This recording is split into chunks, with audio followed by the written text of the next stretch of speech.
This is the Fantasy Ladder Podcast, episode 7. I'm your host, Steve at Fantasy Ladder. This podcast is brought to you by the IDP Guys Network from idpguys.org. So, welcome back, my fantasy football friends and family. Let's climb the ladder of fantasy football together. So we are continuing an awesome series, bringing you some of my favorites from the fantasy football community to talk about their favorite teams. Now we're doing this because this way we can add a little bit more depth and a little bit more heart to the discussion. Since I may not be as plugged into the team or understand the history of each team quite like I know my own team, which of course is the Eagles. But today we are talking about the New York Giants, so I'm really excited to get into it. A a rival team from the NFC East division. So we're just going to bring on our guests one by one, and then we'll get into the New York Giants. So to start, we have Ryan. You can find him at Ryan R underscore FF. He is a writer for Dynasty Nerds and, of course, Dynasty Pros. So he's part of the Dynasty Pros family. How's it going, Ryan? And how long have you been a Giants fan? It's going great. Great to be here. I've been a Giants fan for since I started watching football. Actually, the way I got into being a Giants fan and football in general is I have a lot of. I'm in Canada, and Oh, okay. I have a lot of cousins in New York, and they love the Giants, despise the Jets. They love the Giants. And Interesting. Okay. yeah, so since I was a kid and going to making trips, we used to go see them maybe once or twice a year. And they were huge football fans, Giants jerseys all the time. So they not only got me into the Giants, but got me into football in general as well. So since I was a kid, probably like 10, 15 years now. Oh, that's perfect. That's Yeah. awesome. Yeah, a question I'll have at some point, I think for everyone maybe, is just how did the fandom go from Giants and not the Jets? But we'll get to that in a bit. So we have your Okay. answer. So Yeah. that's cool. I really appreciate you being on the show. Oh, thanks. Thanks for having me. Yep, of course. All right, so here is Ashley. You can find Ashley at Ashley underscore Marie. That's Ashley with two A's. She is the co host of the podcast, The Undroppables Playbook, here at the Fantasy Ladder Podcast. We are big fans of all things Undroppables, really awesome stuff. And her podcast host, Michael, shout out to the Avengers. Headquarters there of really fun and awesome Marvel movies and all superheroes movies, TV show, chat group. That's how I initially got connected here with Ashley. So thank you for being on here, and let me know, how long have you been a Giants fan? No, thank you for having me. And yes, love the Avengers headquarters. It's like my That's fun right. little space. I was like had no other choice than to be a Giants fan. I was kind of like born into it. But I think Okay. like my own love of being a Giants fan started when I probably started being a diehard football fan, which I want to say was probably around 7. And then Oh, okay. so like my entire life has been Giants. I really had no other choice than to be a Giants fan. So you would have grown up in the Eli Manning Yeah. years, or like what was there some Kerry Collins there, or like what was that like for you? Most of it would like everything I can remember is the Eli Manning years, which was Gotcha. great. Okay. Yeah, Oh, which was sure. great and so fun. And went to games with my dad, watched everything in the living room, and that's how I fell in love with football was watching Giants games with him, and then it turned into the general love for football. Oh, that's awesome. Yeah. Well, shout out to women of fantasy football. Just here to affirm that women do belong in sports. I really appreciate you being on the show and appreciate your role here in the community. So, well, welcome in, of Thank you. course. And we have Jamie. You can find Jamie at JAC3600. He is the senior analyst and president of operations at Fantasy Team Advice. He is the DFS analyst for football diehards and a writer for Fantasy Pros. Jamie, how you doing? I'm doing great. Thank you for having me tonight. I'm excited about this show. Absolutely. So, how long have you been a Giants fan? Well, I just turned 42, so Okay. we're going on a good amount of time. I mean, I grew up on Long Island, and my dad was a huge Yankees and Giants fan, and Knicks. So, right from pretty much when I could walk, he was inundating me into the New York sports scene with those. So I started watching Giants games with him every Sunday. And my first big memory of it was was the Super Bowl, when Norwood was wide right. I was 10 years old for that Giants Bills Super Bowl. And that was, I was watching before then, but that's when I really, really was like vested in every play and like, fingers crossed for that kick that was going to miss. And, from then on, it's been a heart attack every game since. It's a drug. Gotcha. It is. Yeah. Yeah, absolutely. So your dad was a Giants fan. So like, were like people in your neighborhood also Jets fans, or is it pretty much just like a Giants block, or like what was that like? Oh no, it was a mix. It was a mix down the middle. Long Island is pretty well, your Yankees, Giants, Knicks, or your Mets, Jets, and Mets, Jets, Nets, and Islanders. So Interesting, I kind of interesting. fell on that other side, and yeah, Giants all the way, right from the get go. There was never a question. Awesome. Yeah, so I just want to give a quick shout out to the amazing Scott Fishbowl 11 1.5 group chat. Jamie and I were a part of that. Just a real insane group of characters, but a lot of big names, of course. We But still Jamie was talk. definitely we still talk. That's right. Yeah. But Jamie was definitely one of the ringleaders of that circus. So that's how we initially kind of linked up here. But speaking of Scott Fish and your amazing music parodies, Oh, can we thank you. expect any more of that from you this year and beyond? Or Yep, I've started doing them already with his. I didn't know how I was going to incorporate it. With the fact that last year's theme was music, it made it really Mhm. easy. definitely, yeah. So I didn't know how I was going to incorporate it this year. So I've been kind of putting them out as we go with these live drafts he's been releasing. I kind of been doing with every city he puts out a song parody from a band or artist that like was popularized in that specific city. So that's kind of been a way to keep it going. But yeah, he's into it, so it's raised some money. So I'll definitely continue it. It's been fun. And that's the best part of it, right? It's Mhm. fun to have our own little way of getting involved and contributing. But if what you can do can be a way to raise money for charity, it's even better, right? So that's fantastic. And again, appreciate you being on the show here, buddy. Oh, thank you. Appreciate it. Yep, you got it. All right. Last but certainly not least, we have Dave at Dynasty Dorks. He's a content director of Gridiron Ratings and, of course, the Dynasty Dorks Fantasy Football Podcast. Dave, how you doing? And how long have you been a Giants fan? I'm doing great, and I don't know. I was maybe 7 or 8. So in the early '90s, Little Giants was my Oh favorite yeah, movie, and I was born in '86, and I had a shirt that said Super Bowl champs '86. So in my 7-year-old brain, I said that's going to be my team. And we had Dave Brown at quarterback, Danny Cannell. We were not good at football. Neither was I. So I was like, it's cool, it's whatever. But lived through those days, and then of course got to enjoy, a couple Super Bowls with Eli. yeah, of course, yeah. And in those Super Bowls, as an Eagles fan, it was hard for me to sort of root one way or the other, but I really couldn't have another Patriots Super Bowl. So just for that day, I was definitely a Giants fan, and it just was one of those conflicting things. But I'm sure you The can understand that. Yeah, the rare thing that we can share is that we beat Tom Brady in the Super Bowl. That's right. Yeah, we have a Yep. common enemy there, and an even larger enemy for me than the Giants is obviously the Cowboys. I'm sure that that's a mutual feeling amongst you all, or Oh, yeah. or do we 100%. dislike the Eagles more, or is it more Cowboys are the big bad guys? Cowboys would Cowboys. be mine. Yeah. Cowboys for sure. Yeah, All right, perfect, I perfect. grew up in Pennsylvania, so my number one's the Giants. My number 2 is whoever's playing Philly. Sorry, buddy. That I take zero offense to that. That is perfectly acceptable. And happy birthday, by the way. I Thank you for appreciate being that. on the Happy show. birthday. Oh, Yeah, happy birthday. Thanks, guys. I hope you're having a great day and obviously a great night now that you're on this show. So I appreciate you making the time. All right. So before we get into the 2022 season, let's start with a summary of how they reached this offseason now. So the Giants finished the 2021 season with a 4-13 record, which was last in the division, unfortunately. They missed the playoffs for the 5th season in a row, which led to the firing of head coach Joe Judge. Now, the offense struggled, but were decimated by injuries through the course of the season.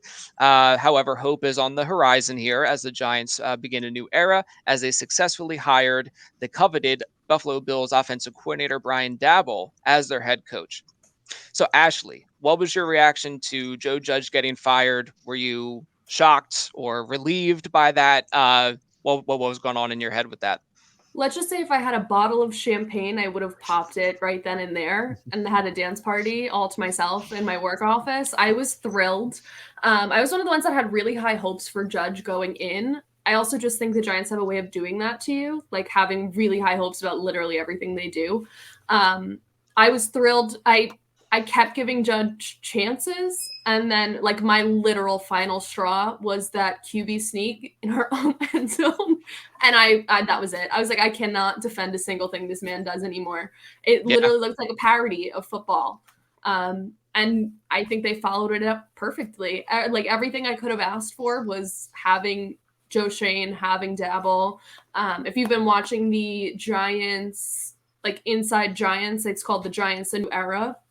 I Okay. just love everything about them. Like, and again, it's me doing it again, like falling in love with them before the season even starts. But it feels like a totally different vibe. Like Dabble was in the room with all of like the Giants staff, and it was, you know, media team, everybody, and he was kind of, you know, call me Dabs, find me in the hallway. If you're on the media team and found a really cool high school play, just knock on my office door, let me see it, let me hear your thoughts. Like this whole thing. I loved they showed the interview with Kayvon Thibodeau that he was like, listen, what if we go, you've been good your whole life. What if we go into this season and the first 5 games you have no sacks? What are we going to do then? Like, how are we going to react to that? So having that little edge of pessimism and not overly hyping yourself and your organization up when you know you're in a complete rebuild is kind of a little bit of fresh air. And at first I was a little bit worried when we hired Dabble and Shane, because I didn't want to just poach all of the Bills and pretend we were the Bills and pretend we were going to do with Daniel Jones what happened with Josh Allen, which is 1 in a million. So that had me a little bit worried. But the more I read about them, the more stories I hear from players, I fall more and more in love every day. That's great. Yeah. So definitely happy with Brian Dabble then. Oh yeah. Yep. Yeah, he definitely was someone I was hoping that the Eagles would have taken a look at, but he basically was just like, no. Like he just like turned down an interview when the Bills were like in their playoff run 2 years ago. And then the Eagles hired Sirianni, but we're not going to talk about Sirianni today. So that's cool. You're very happy with the hire, and I would agree that, you know, it's kind of giving me a kind of a queasy feeling. So that's a good thing as far as you guys are concerned. How about the rest of you guys? Are you guys happy about Dabble, or were you kind of hoping for a different coach, maybe like Josh McDaniels, or was Dabble the guy you guys are looking at? I can go first. Oh, Jamie, you want to go first? No, go ahead. Oh, I was gonna say I'm super excited for Dabble. I think he was the top candidate. Seeing what he did on Buffalo, I'm not expecting Daniel Jones to have the same trajectory as Josh Allen. But it all starts with the head coach. So I'm optimistic what he did with that offense, and I'm okay getting both from the Buffalo. I know we don't want to completely mimic one team, but a team that's so successful, I'm on board, especially with like where we were going the whole time up to that point. So I'm excited, and I wasn't too sold on Jones before, but I do think he has the ability to be a quality starter, and I think DeVol might be able to unlock that, but we'll have to see. Gotcha. Okay. Yeah, I would tend to agree with that too. And Ashley said it. You know, I mean, you as Giant fans, you'll find a reason to love everything that they do in the off season, especially when like all you want to do is just be better than the previous year. You know, like when they drafted Wan'Dale Robinson, and then everybody's criticizing that on Twitter. I'm just googling every positive stat that I can about him. I'm like, I love him. I love him. Yeah, watched all the highlights. I'm like, this is it. Yeah. Gotcha. Awesome. I'll share the sentiment. You know, I'm definitely more of a patient, like trust the process kind of a guy, but I also I'm not ever going to see Joe Judge hold up a Lombardi trophy as the head coach. Maybe it's a special teams coordinator, but not as the head coach. And so at that point, it's time to move on. And you don't just, you know, let him hang around and continue to ruin things. When he hired Jason Garrett was the first red flag. And so, you know, that's for me one of the big things when I see what kind of staff they put around them. That is the first tell for me of, you know, whether I'm going to get excited or not. And when that happened, I know immediately I was concerned. And the opposite. So Dable's going to take care of the offense. I'm not necessarily worried about that. Got Kafka from Kansas City, good hire, but then get Wink Martindale coming over. Mm-hmm. So already excited about what they were doing. So yeah, it's not expecting huge things this year, but it's good. Good to see the foundation starting to come together. Dave, Gotcha. It's funny you mention Garrett, because that's the first thing that popped in my head when I was talking about that New Era Giants series, because Dabble was like, call me Dabs, call me whatever you want to call me, whereas Garrett's on the stand like, you will call me coach. And I'm like, okay, sorry. Like, that was like, it's totally different vibe. Yeah, when they were talking about different types of Patriots disciples to come to us, I'm like, please, we just went through all this. Like, no. Yeah. So that was, Dable was definitely, because of that, was one of the head, choices for me.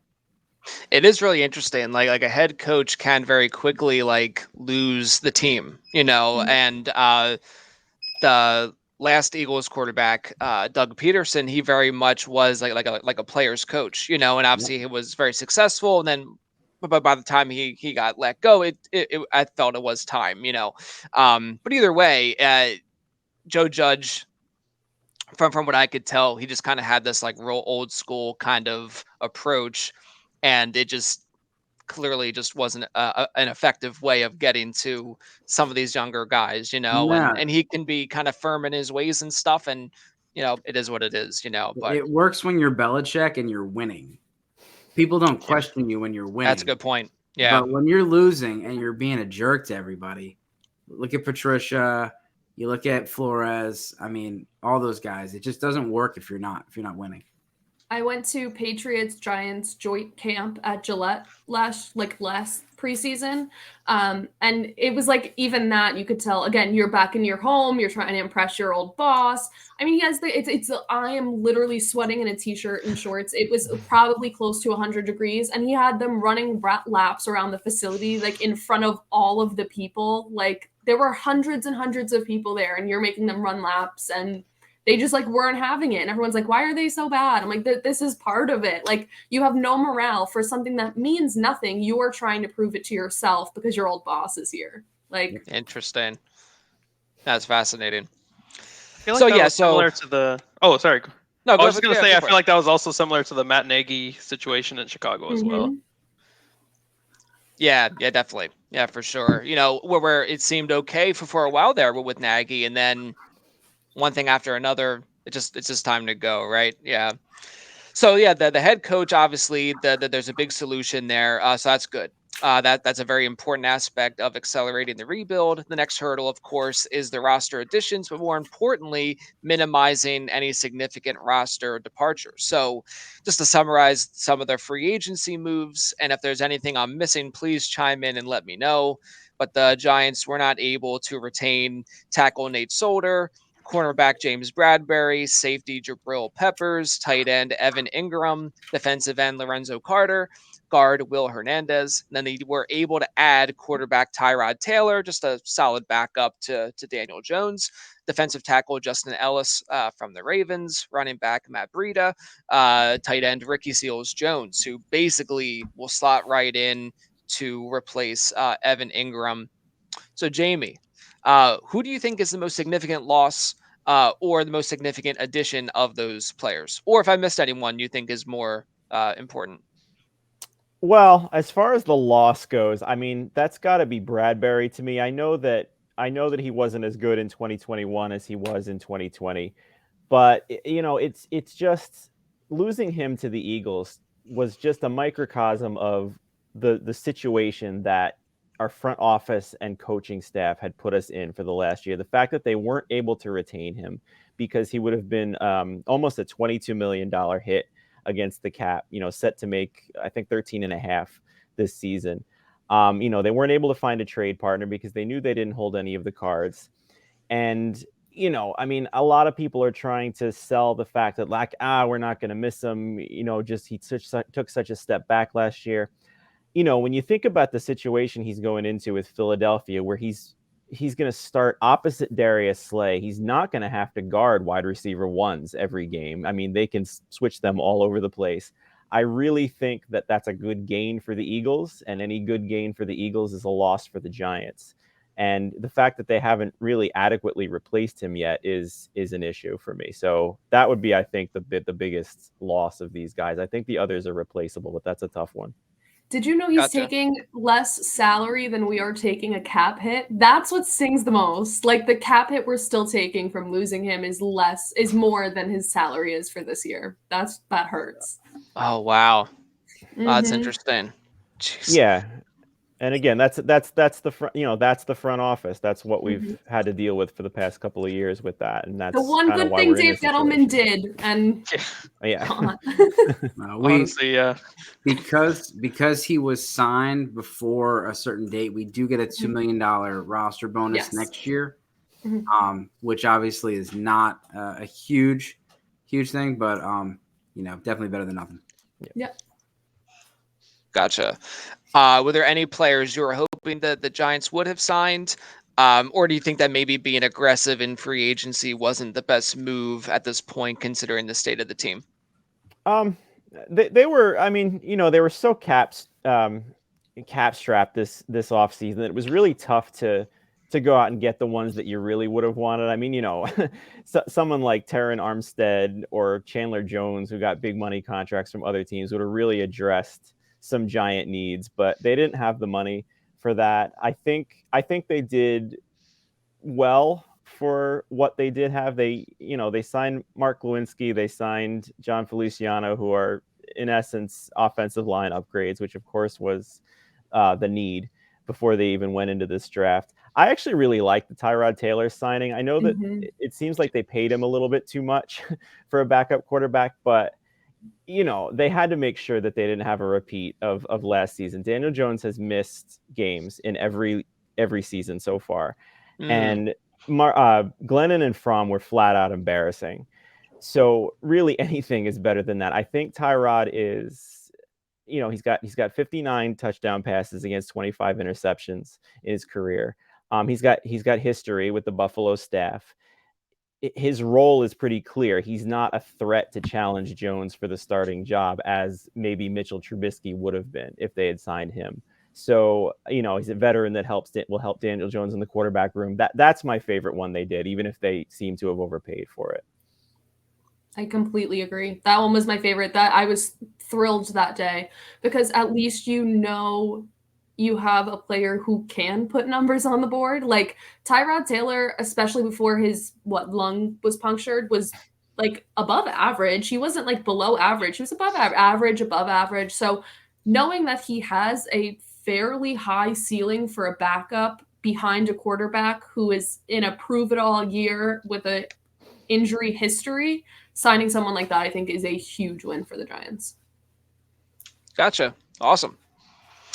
So, kind of transitioning to the draft here, Chad Reuter, the NFL.com draft analyst, did give the Giants draft an A-. So, for what that's worth, I think that's good, and I would tend to agree. I think they really nailed their first two their first two picks in the early first round. So, I'm just going to review the most prominent names of the draft class here. So, pick 5, they took edge rusher Kayvon Thibodeau.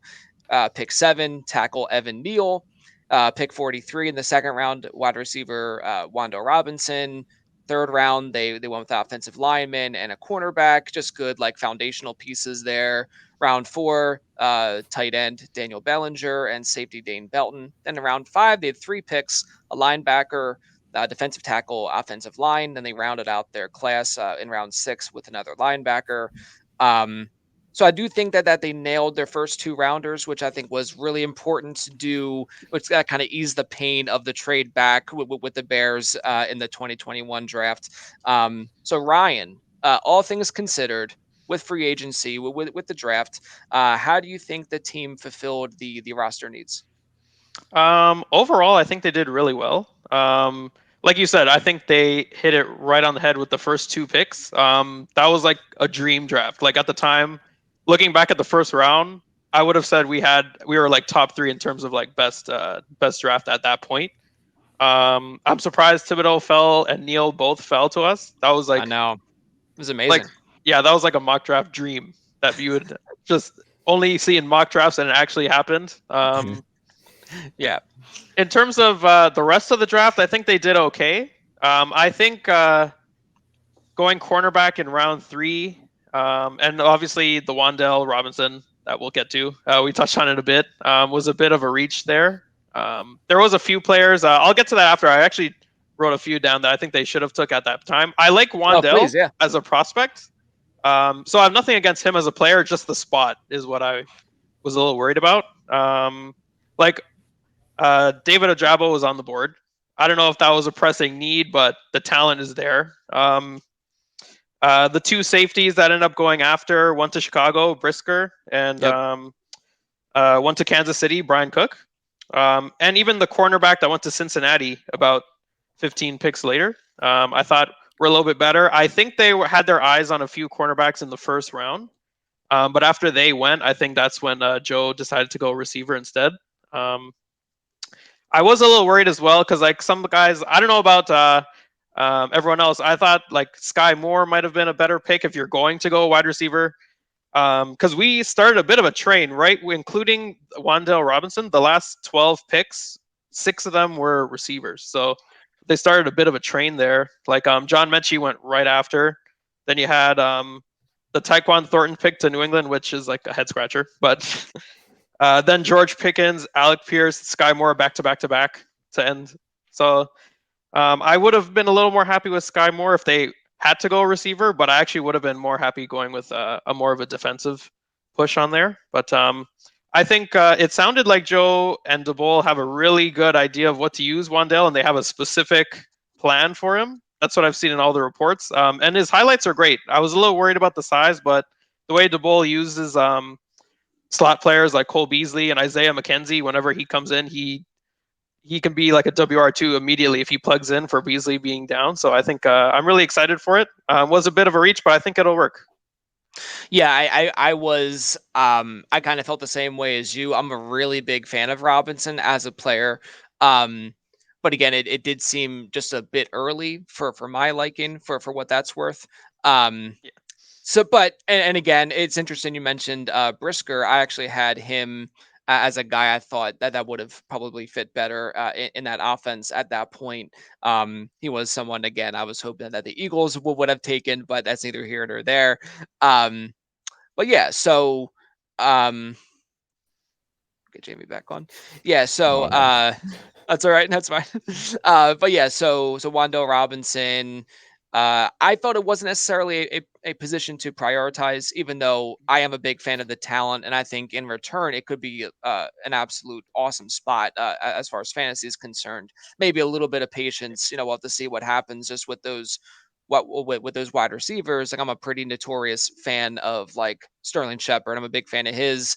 I like the idea of Kenny Galladay. I want to see it happen, with him in the Giants jersey, and then Tony, and we'll get to him in a little bit here. But so how about the rest of you guys? Did you have a favorite or least favorite pick of the draft picks?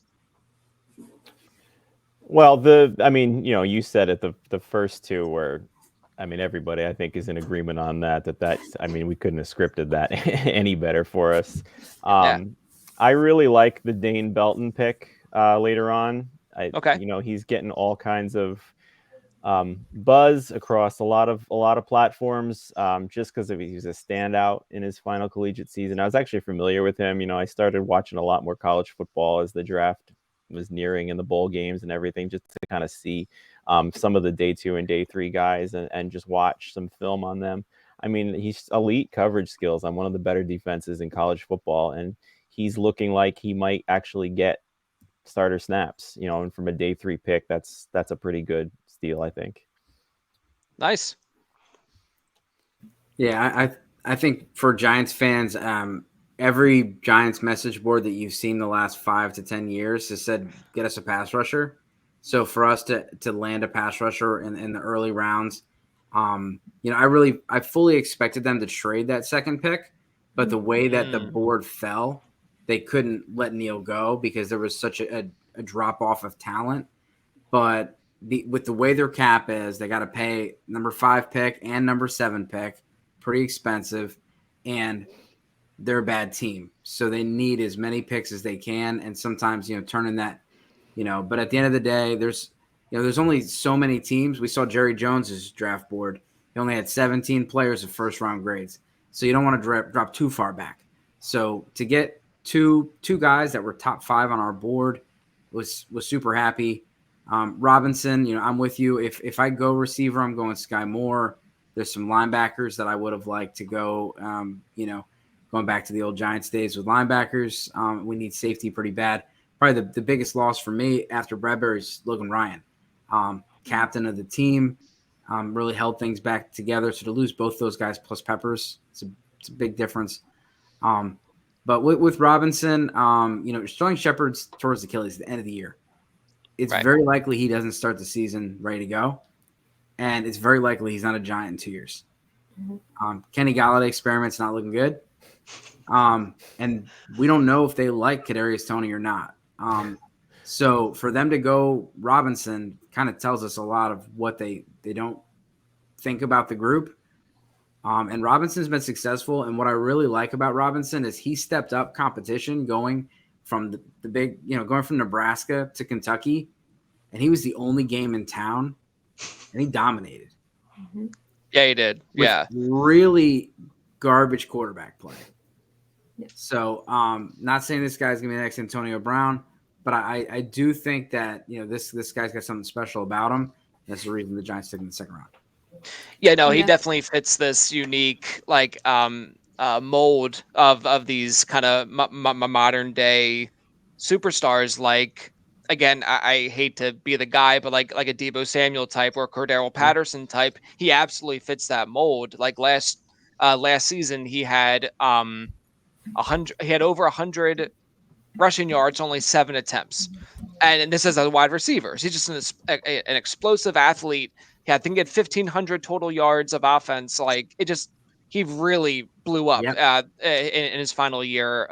In his first year and final year at Kentucky. But either way, I think you made a good point in that the fact that they took him where they did really does say a lot about how they think about their wide receiver room, which I was thinking they were kind of, I mean, maybe not the best quality, but just kind of deep enough at, and I think it does speak volumes how they feel about Slayton, and some of these other guys. So Slayton's a free agent next year. Okay.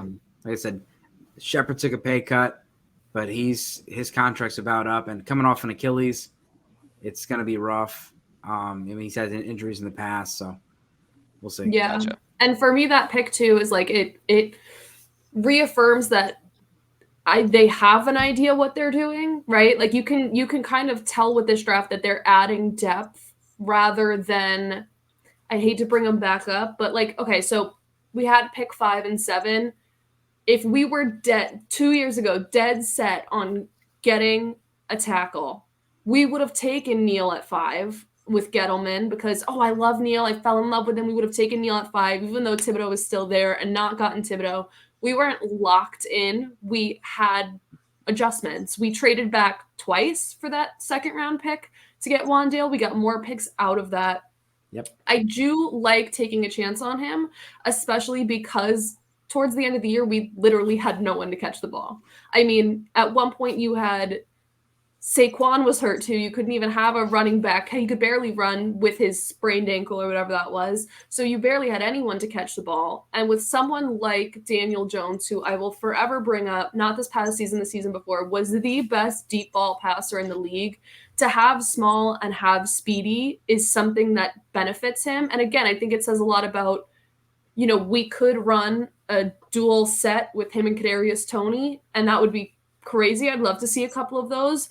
But it also just takes a little bit of pressure off of Toney and gives them time to evaluate him too. I've said for years that this team was in a state of you can't evaluate any of these players because we are that bad across the board. So they're giving them a chance to evaluate other players for competition the same way we talked about Tyrod Taylor, just putting a little bit of fire under Daniel Jones. I absolutely love Evan Neal. I'm an Alabama fan. But there you go. Yep. I do think that Cordell Flott was, I really do love him. Watching his film, I think him in a Wink Martindale scheme is something that should be scary to opponents. So he's like one of my sleeper picks. I mean, like not later in the draft for us that I really love and have a high hope for. And in that Giants thing, he walked into the stadium, saw like the Lombardi signage and stuff, and he's like, "We're gonna go get one of these." And I was like, "I love you. I love you." That's nice. Uh-huh. Yeah, I like how you mentioned about Daniel Jones's deep ball accuracy. I think it was like 71% or something. Mhm. So I was It very was better excited. than Aaron Rodgers and Tom Brady that year. Like he was the That's best insane. deep ball passer in the entire league statistically. Yeah, so I was very much looking forward to seeing what Kenny Galladay could do potentially there, and it just, it is what it is. But yeah, just very, very, very sad. He was definitely a big late round quarterback option that I targeted a lot last year, and had to move on, unfortunately. But yeah, so it seems like you guys had some pretty positive thoughts about the draft, and that's always good. You always want to leave the draft feeling good rather than not feeling good, which I've definitely left a lot of drafts as an Eagles fan feeling not so good. But yeah, so that's definitely a positive sign. How about any undrafted free agent signings? Was there any that that stood out to you guys from who they were who they were able to bring in? I'll start out with Jayshon Corbin. Yeah. Florida State get some running back depth, but what he really offers is some return specialist ability. He was a prolific returner at Texas A&M before he transferred to Florida State, so he's someone that I think I expect him to be drafted, but just in a pretty deep running back draft, as well as a lot of teams have 3 or 4 running backs. He just didn't really fall his way, but I really like that pickup. Yeah, I think he is the number one trending player on Sleeper right now. So he definitely is an interesting name to see, because I'm not entirely sure who like the RB2 is right now behind Saquon, because I think they got rid of Booker, right? Yeah, Booker's They brought in Matt Breida. Breida. Yeah. Oh, Yeah. Breida, that's right. Okay, gotcha. Yep. Yeah. So who's a good player in his own right, but obviously has struggled with injuries in the past too. So yeah, I think Corbin in your deepest of dynasty leagues is definitely worth a stash. Throw him on the taxi and just see what happens, kind of thing. How about you? How about the rest of you? I really do like adding depth to the tight end spot with Jeremiah Hall and Austin Allen, especially with a position that was flaky last year. And I do love Ricky Seals-Jones. I think he's going to be a great fit for this offense, but adding depth behind him, again, to me signifies that they're looking for the long haul of this organization too, and just padding themselves a little bit. So I like that they didn't just become complacent with someone like Ricky Seals-Jones and let themselves have a little bit of room to breathe. I totally agree. I love the Austin Allen pickup. I mean, they drafted a tight end and they signed 2, so it's crowded. But I mean, the guy's 6'8", and he only had 2 drops at Nebraska this past season. That's, if they can develop him, that could be a matchup nightmare, and that's no risk at all as an undrafted free agent. So yeah, I'm right with you on that one.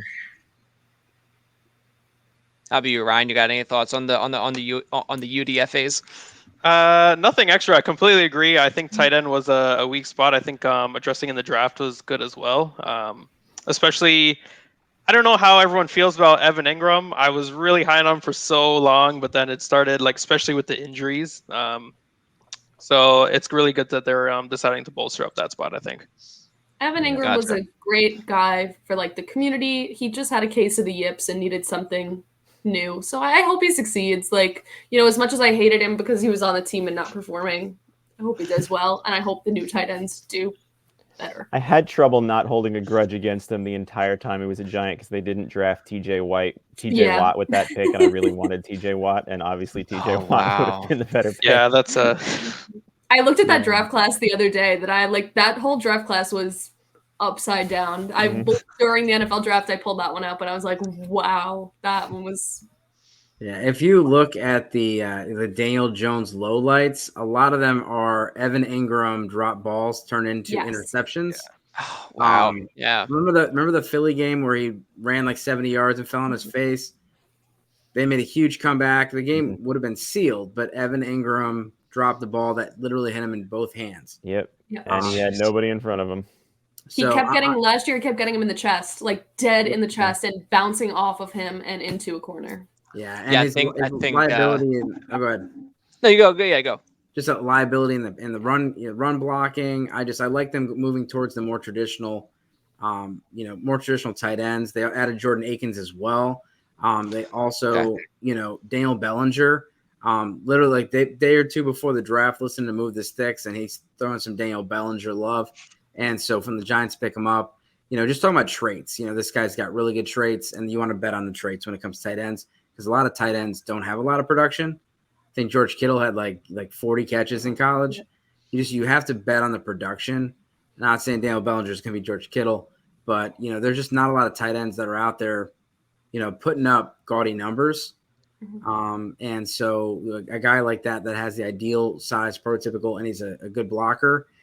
Really, what the Giants wanted, and to be able to go and get a couple of those guys to try to shore up, it's nice. Yeah, and tight end is notoriously one of the hardest positions to transfer from college to NFL. Like that usually, especially, us dynasty players know that that's the hardest position to predict because the carryover is not true like it is for other positions. So giving yourself a little bit of chance and not putting all your eggs in one basket in just our draft pick tight end, and picking up these UDFAs and seeing who can produce, and maybe even just keeping a couple of them on as blockers and not pass catchers. I love it. Just wish we would have traded him like the Baltimore Ravens trade Hayden Hurst. They got like a second and fourth round pick for Hayden Hurst, and we didn't get anything for Evan Ingram. Yep. Yeah, the Baltimore Ravens, that they just always seem to get the most out of everything. Just one of these teams. It's kind of amazing to see, but also just very frustrating. Like you wish your team could do it. Like the Eagles in the Chip Kelly era, they just sent Deshaun Jackson away to Washington for nothing. Just have him, traded LaShawn McCoy away for Kiko Alonso. It's like, oh man, I don't, we don't need to go there today, but it just kind of came to mind.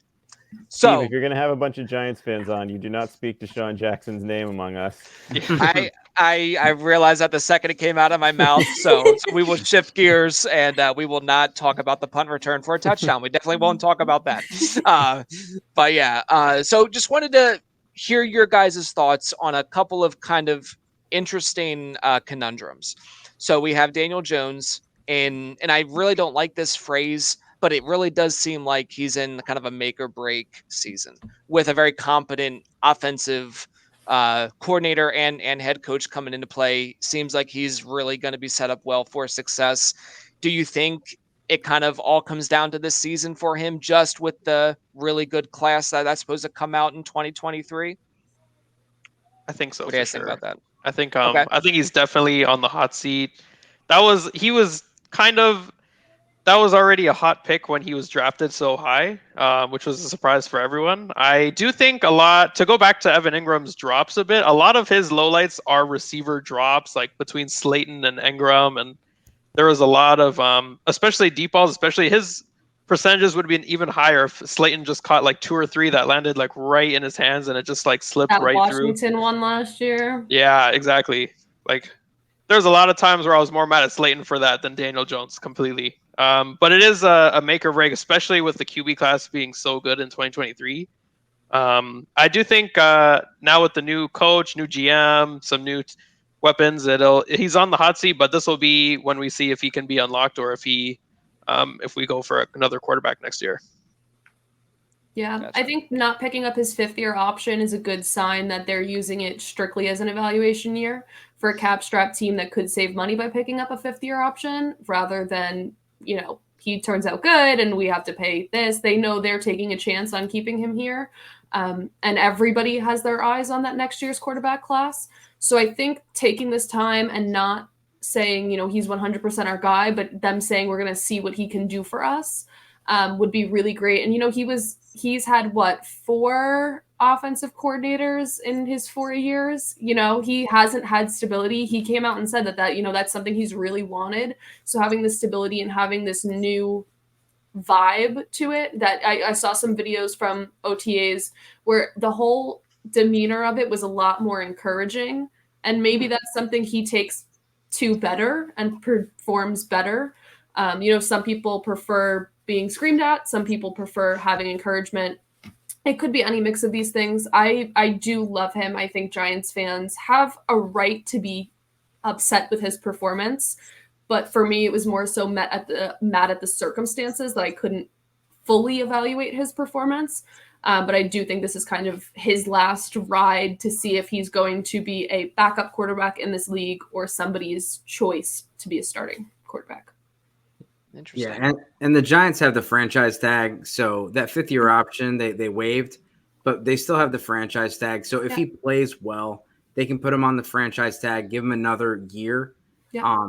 But quarterbacks getting paid so much money right now that people are you're either going to pay an elite guy, or if you're above average, you're going to get paid a lot of money, and if you're not, then they're going to move on because no one's paying Daniel Jones with what he's done $40 million a year, because that's what the price tag is. You look at Baker Mayfield. I mean, 2 years ago, Baker Mayfield took the Browns to the playoffs. All was good. Now he's like on the verge of being cut. And so things change pretty quickly. But you see, I mean, Derek Carr just got a huge payday. I mean, if you're above average, you're making $40-50 million, and you just cannot pay that for someone that's missing a lot of games and is as inconsistent as he is. And it's a great class. And with Evan Neal, Wan'Dale Robinson, we're really setting it up for Daniel Jones, but maybe setting it up for somebody else. Can I ask a question? Are we worried about the neck? Because I can't stop thinking about it. That's like my huge worry. Because like after he got hurt with the neck, he like flew across country to see specialists. I mean, he lives less than an hour from New York City with some of the best specialists, flew to California instead. Like it was like a pretty serious injury.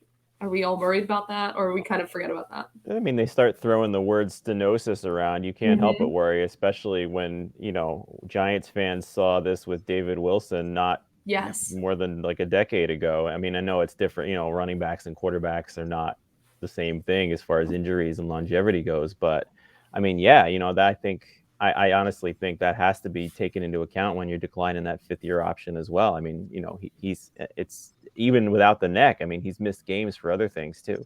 So, I think his injury history has to be, it can't be taken for granted. And neck injuries are a lot harder to recover from easily. It's not like nowadays you can tear your ACL. Back in the day, that was like a career-ending thing, and now it's just like a minor 1-year setback. But a neck injury is a lot more serious and very hard to come back from. So, it's Chris Carson. Yeah, Chris Carson. They're saying he might not play again. Like no one knows. So. And he's been nursing that for a couple, 2 years now? Yeah, I think so. Yeah, and I know with the Giants, they were in such a bad position that it was kind of like, all right, let's not put Daniel Jones out there if he was healthy. So there's some people that that kind of, they forget about how bad the neck injury was and all things that were going on with that, because it was serious. They were looking at different things, and they shut him down pretty quickly. And he already had a concussion that year. I don't know if you remember his rookie year when he had the N knocked off his helmet against the Packers. So, I mean, doesn't do the best job protecting himself. And if he doesn't do that, he's not going to have a long career. Well, at least we have a little bit of an offensive line now. Oh, yeah. That's true. Yeah, and again, that goes back to the Tyrod Taylor thing. I mean, I know you hate to, I don't wish bad health upon him, but from the business side of thing, if something does happen to him, if he can't play this season or if he's missing lots of time, and that it's just not going to work out, like you have Tyrod Taylor to bridge the gap to one of those quarterbacks next year, and the skill players around Daniel Jones won't be as hurt as much as they would have been with Jake Fromm sneaking in his own end zone on 3rd down.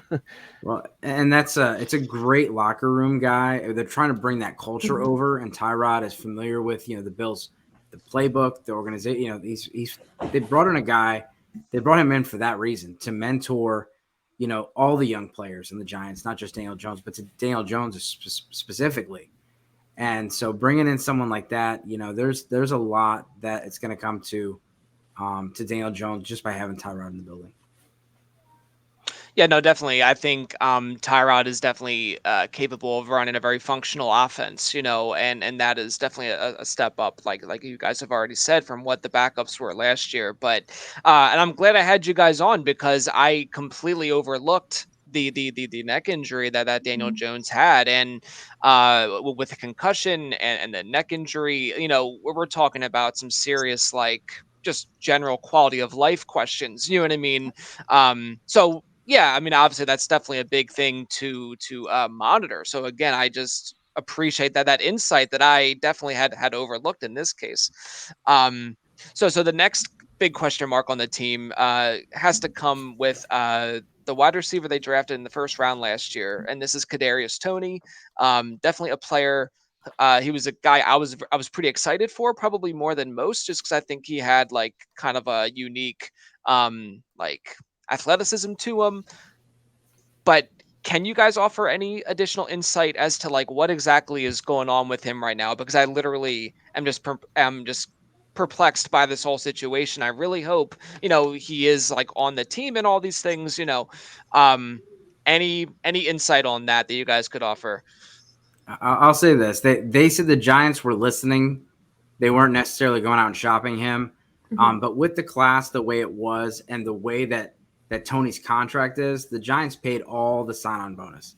So teams would essentially get a 3-year contract with a 4th-year option, and they wouldn't have to pay any of the sign-on bonus. Kind of like, remember when Rosen got traded to Miami? They saved a bunch of money. So if they could have got something for him, maybe that would have been worth it. But people called and didn't make huge offers.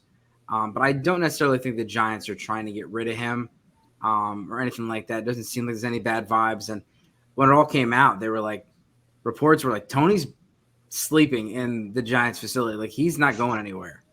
Okay. Like, so there doesn't seem to be reports of anything, off the field issues or things like that. Last year there's little issues with Garrett. Yeah. But as soon as Garrett got fired, Des Bryant and people were like, Kadarius Toney, you're finally going to like football again. Mhm. So and we saw it.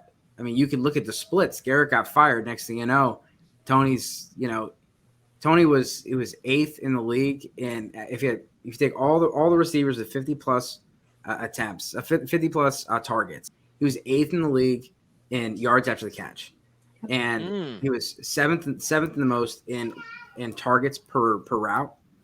So this guy was he was a big part of the offense, and I know that people that don't like Tony will point to the Dallas game and say that's all he did, but those of us who watched the game after that, there was in the first drive, he had an ankle injury, came out, he had 6 catches for 66 yards, had 3 or 4 Sports Center top 10 plays, and then hurt his ankle again. That was Mm. the Rams, right? I think that was the first drive of the Rams game. Was that the one? I don't know if it was the Rams or not. I tried to look it up before the show, but I It just was remember, literally the only reason we moved down the field. I Yeah. remember. I think it was. I can't remember positive, but literally we couldn't get any plays going except for him. yeah, and he looked good Wow. during the Saints game as well. It wasn't just the one game with against Trayvon Diggs, which he did went bonkers for 180 yards, but he looked so good in that drive. He looked special on that drive after. It was right after the Cowboys game, and then he got hurt. He was out in the first quarter. Yeah, Gotcha. I think he's another one that could really benefit from the morale and overall.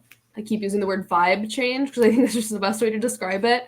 Because he did have all of these issues with, what's his face? Garrett.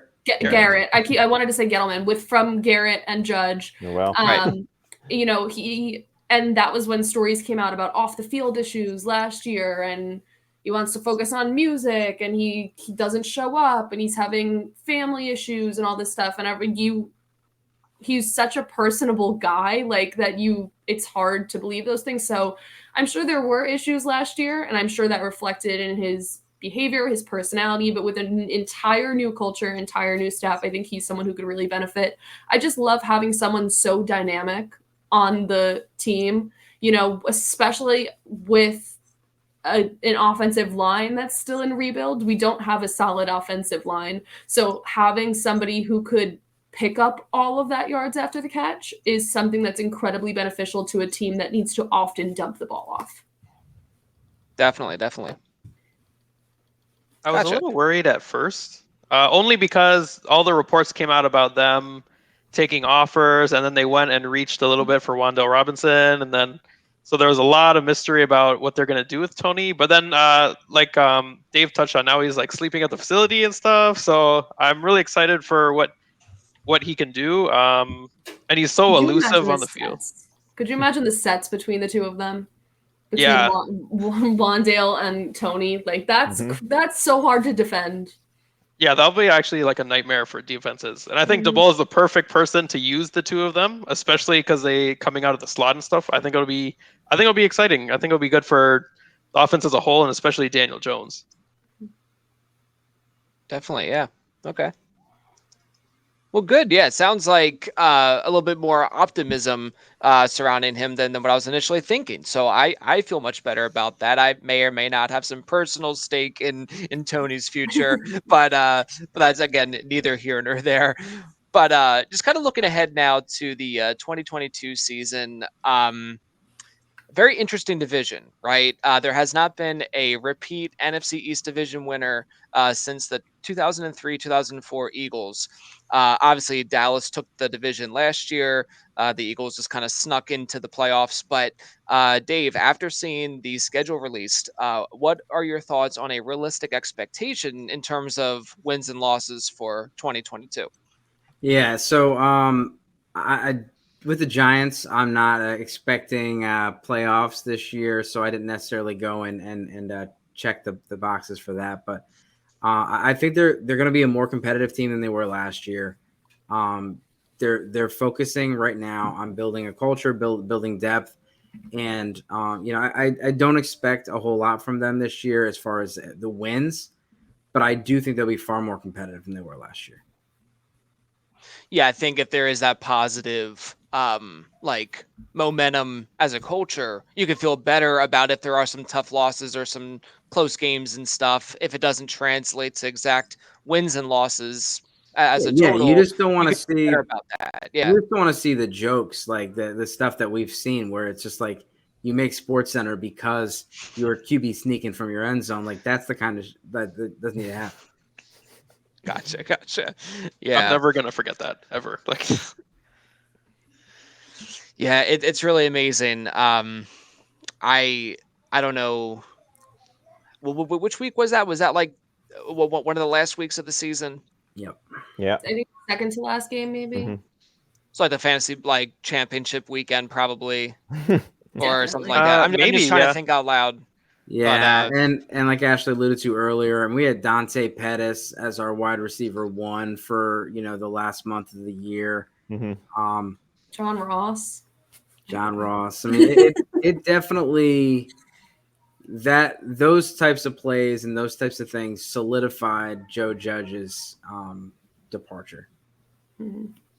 yeah, sure, right, yeah, definitely. All the rumors were like the ownership's behind Joe Judge, and all of a sudden like that stuff happened, and it turned really quickly to Joe Judge is out of town. Turned really quickly into Mara was just spotted leaving his booth kicking over trash cans. Yeah. Gotcha. So it's how do you guys Ashley, Jamie, Ryan think like a realistic expectation would be as far as like the end of season record? Like because I think they were 4-13 last year. Do you think they get up to 7 wins, 8 wins? Like what do you think is like a reasonable? Are you more optimistic, or are you just kind of playing it patient? Like is this like a 2-year down the line sort of a process, or what do you guys think?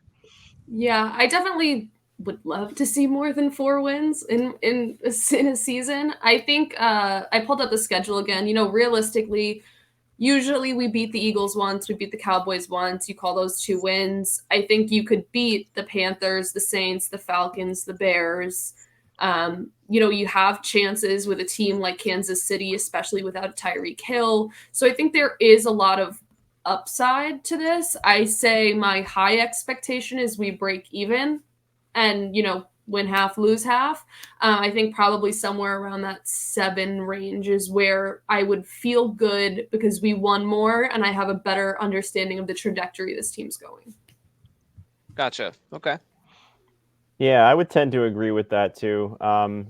Seven seems to kind of be that blanket number. I mean, I think that if things click and people stay healthy, that the upside for more is there. I do have to wonder what the Giants' discussion will be if they wind up 8-9 this year, which likely puts the discussion as well. That was marked improvement from Daniel Jones, but they still didn't make the playoffs. But that also puts them in a spot where they're not going to get one of those quarterbacks.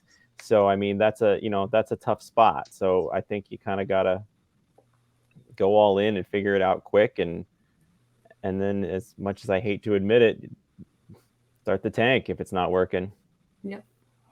Yeah, it's interesting. When the Eagles hired Nick Sirianni, I just was preparing for like the next year's draft. You know what I mean? I really did not have very high expectations, and just being like a sports fan, I think like the expectation management is such a critical part of like the fan experience, right?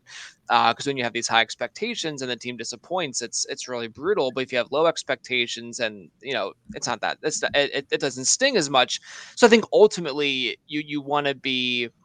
I think it's better to be in a position to want to see your team win, but if you can really just be reasonable about it, I think having a proper set of expectations will just kind of help the psyche of the fan base as well. And again, having that shot at a franchise defining player, like, I mean, maybe like a Bryce Williams or a Bryce Young would be awesome, but yeah, so it's just an interesting thing. But yeah, Can I I add one more typically. thing? Oh, go for it. Yeah. One big thing that I'm hoping for is that these losses, when we do lose, is not like the way it was last year, where over half of our losses were 1-score games. That's driving me crazy. Because it was a team that was coming so close to getting there and kept backing away at the last second. That's a want for me. Whatever the number is at the end, like if we're gonna get blown out, but like at least close. Like if you're winning a game, close it out and not lose by 1 score at the last second. And don't go off sides on the game-winning field goal that missed. Please. I will relive that moment in my head for the rest of my life. Brutal.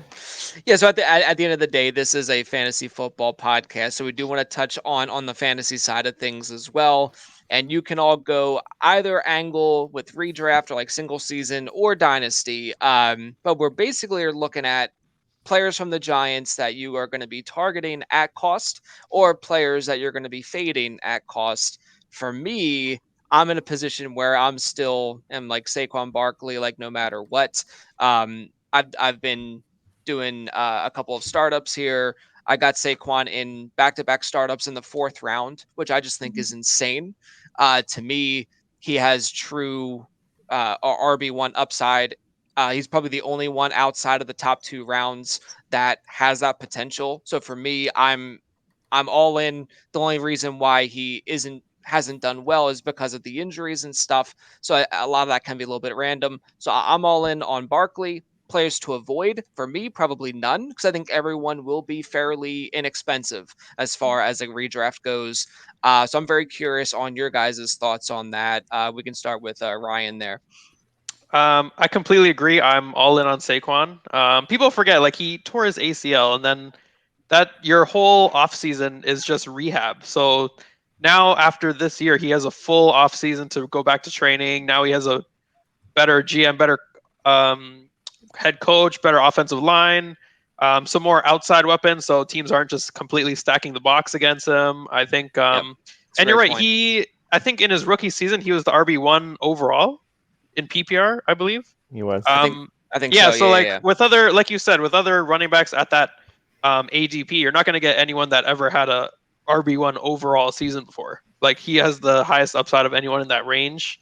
For redraft and dynasty, I'm buying. His cost is low. You might have missed the dip. I think I think his value has really gone up with the draft and everything. But Another one I would say for Dynasty, especially in rookie drafts, you can get Wandale at like the end of the second, early third. I've seen him go.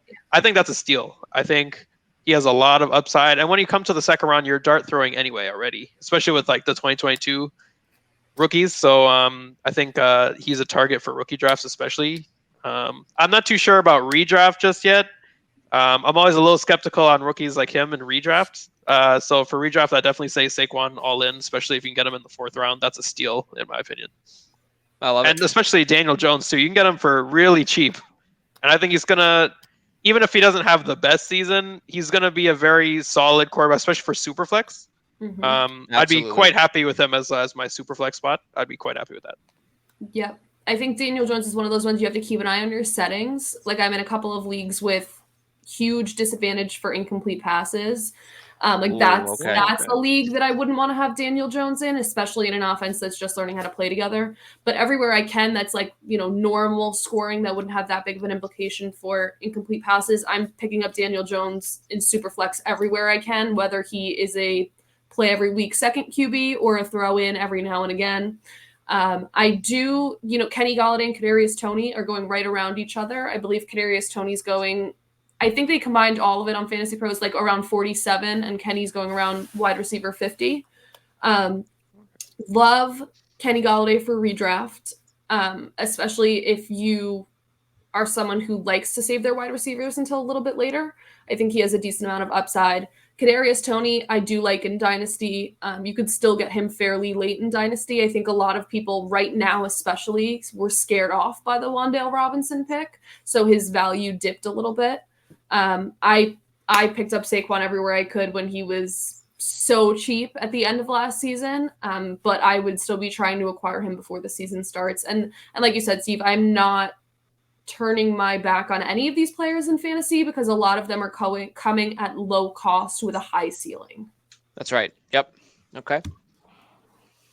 Sterling Shepard's free also right Mhm. now. I mean, he's coming off at wide receiver 62 in PPR formats right now. Like, just to put that in perspective, he's surrounded by Van Jefferson, Laviska Shenault, Robbie Anderson, and then a couple of the later rookies like Jahan Dotson.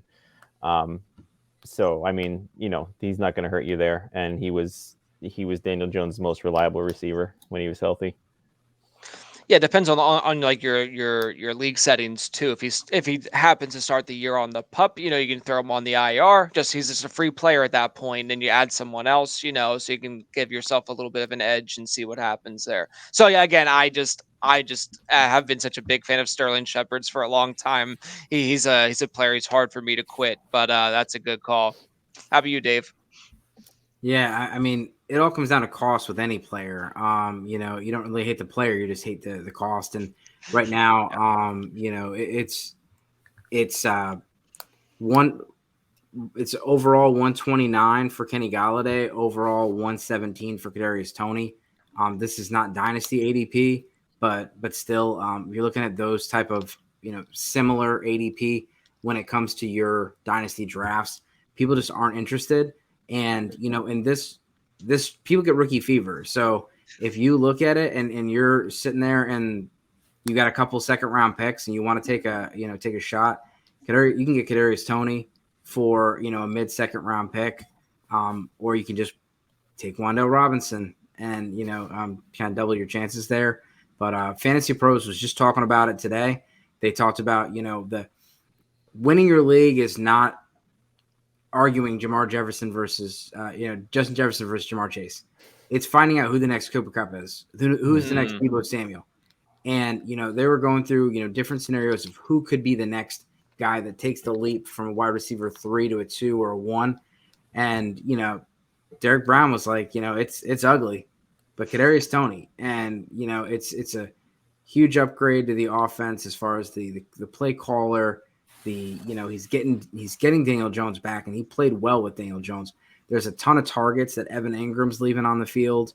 There's a lot of upside, and you're literally getting him in like the 11th, 12th round. Like, these are just bench guys. The guys around him, Jacoby Myers doesn't score a touchdown. You got Jarvis Landry just got signed, so maybe he'll go up. But you got Devontae Parker, DJ Chark, Corey Davis. Like, you might as well take a shot on the upside. Yeah. And one thing about Sterling Shepard, too, I know one of us mentioned it, is that Sterling Shepard always puts up fantasy numbers when he has better receivers around him. When there's not a super clear-cut wide receiver one, when the targets are spread out a little bit more, he seems to produce better, which is a little bit crazy. It sounds a little bit backwards, but he has better production when there are more people, more pass catchers on the field, and adding people like Wan'Dale Robinson, Ricky Seals-Jones, having a tight end that can actually catch the ball, spreads out the receptions a little bit and will help improve Sterling Shepard's production. I'm going to stay away from Slayton. That's probably the only one I'm ever really going to stay away from. Gotcha. Now, Jamie, as far as DFS goes, does, FanDuel, DraftKings, are those values up at this point? Or if they're not, are there any players on the Giants you think you'll be targeting a decent amount this year? Or is that pretty much just like matchup dependent for you? They're not up. That's like a holiday for DFS players because you get to start Okay. building. You get to spend like buy 150 lineups for a game that's not going to happen for another 2 months. But yeah, no, I mean the Giants. You got to see some efficiency on offense first before you start targeting them in DFS. Just because the game stacks that win those DFS tournaments are just the ones that are the teams that come in with implied point totals of high 20s, low 30s every week, and that just wasn't them last year. So I mean, it's kind of a wait and see approach for me, but I will say that they're all going to be so cheap that you can kind of look to any of them as fillers. If you start stacking the Rams or the Bengals or the Bills in those early tournaments in hopes of the upsides, and you need a $3,000 to $3,500 player in those, like, you're going to find Wan'Dale Robinson there. And even Shepard, if he's healthy at that point, like you said, I don't think he's going to be, but he's going to be under 4,000 with a guy that can catch 8 or 9 balls out of the gate and just fill in the rest of that stuff there. So that'll probably be my initial DFS approach, and I don't really see it changing. Gotcha. So you'd want to definitely wait a few weeks to see how things are looking, at least, before throwing them in there. No, I think that's great advice. I myself am not much of a DFS player. It just becomes kind of like an ATM situation. Like I just lose money, but I'll win $1 million obviously. someday. Oh, that's right. Yeah, Happen. and that's what keeps everyone in business right now. Mm-hmm. But yeah, so gotcha. No, I think that's really sound advice there. Just kind of see what the trends are, and then kind of capitalize if you think it's appropriate, especially because they'll probably will be on the cheaper end anyway. Compared to, like you said, like the Bengals and Rams and things like that. So that's great. All right, guys. Well, I think we nailed it. I think we definitely represented the Giants well here.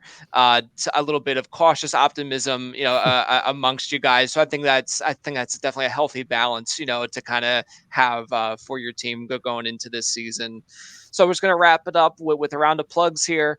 I'll just kind of go through all of you and then just remind the people where they can find you and what kind of content you're making and what they can engage with.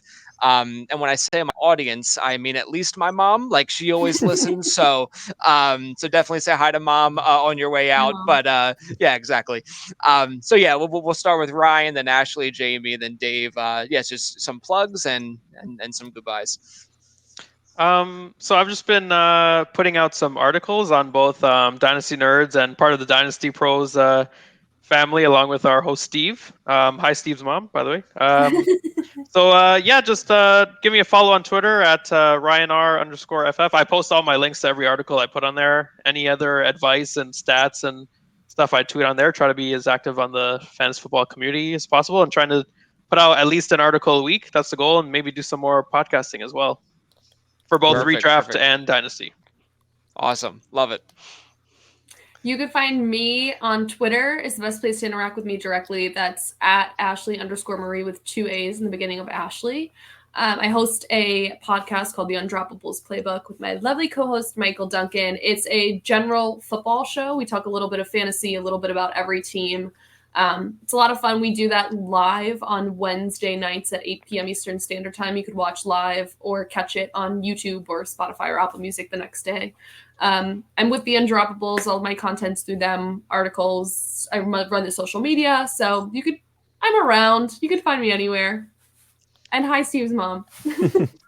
Yeah, yeah. It's a good show too. I've listened to yours a couple of times. Thank Actually, you. it's good stuff. Thank you. So as for me, you can find me on Twitter at JAC3600. I have a few different articles circulating around Fantasy Pros right now, and a couple on Football Diehards. Currently working on a 4-part series for Football Diehards that is going to finally be featured in the actual paper magazine on newsstands. Yay! Very nice. That's a big deal. It's kind of on general strategy. I'm going to interview a DFS millionaire next to kind of get everybody to, figure out how it's impossible for all of them to. Congrats to you. Actually. That's awesome. But thank you. Yeah. So Steve's mom, if you got an extra $7.99 laying around and you want to purchase the Football Diehards mag when it comes out in July, you can learn about some DFS in there. And then we'll be doing she might, yeah. Don't tell her, because then she's gonna win the $1 million. Because I can feel it that she would play one and she would win the $1 million. Well, she's put the hour and 15 minutes in listening to this, so she's gonna stack the Giants and do it. And every Wednesday at 8:30 and Sunday at 10, we do our DFS show on Football Diehards, which is live on YouTube. Awesome. That's awesome, man. So yeah, just we want to see your mom retweet this and comment hi back to all of us. So hi, Steve's mom. Yeah. And you can find me at Dynasty Dorks on all my social media, TikTok, on Twitter. I'm a co-host for Rider Dynasty, so that's Wednesdays at 8:00, and I do the content coordinating over there at gridironratings.com. So thanks for having me. Of course. Yeah. Thanks a lot. First of all, my mom will maybe have to make a Twitter account in order to retweet everything, but I'm sure she would not hesitate. And that might become a whole situation if she finds herself in the fantasy football community. That's either here or there. I did just want to mention, Dave, your TikTok, a couple of those have blown up to lengths that is just kind of unfathomable. I think the one hit 1.5 million views. So it's pretty awesome. Yeah, TikTok is stupid. Like I put a video out there and I'll put out some stats and I'll try to be real serious and it gets like 300. And then like I'm just like listening to music in my car, and like before I get out of my car, I do a 30-second TikTok, and then but in 2 days later it's got 2 million hits and everyone's just calling me an idiot. So do you want to laugh? The one that did that for me with the Undroppables was talking about Saquon Barkley. Because I was like one of those audios that's like, I'm going to take him. You can't stop me from drafting him. And same thing. I was like, I put like literally 2 seconds into that one. The rest of them took forever. Yeah. It's so insane. Yeah. That's so funny. My biggest one's not even fantasy football related. It was just music. But then I did the fantasy football one, and then Trophy Smack seemed to enjoy that one. There you go. All right, guys. Well, I really appreciate you being on, and I appreciate your time and your tremendous insight into the New York Giants. And best of luck with the Giants this year, and with all your dynasty and redraft teams, and your DFS lineups, of course. So yeah, have a great evening, and best of luck to the Giants. Thank you. You got it, Steve.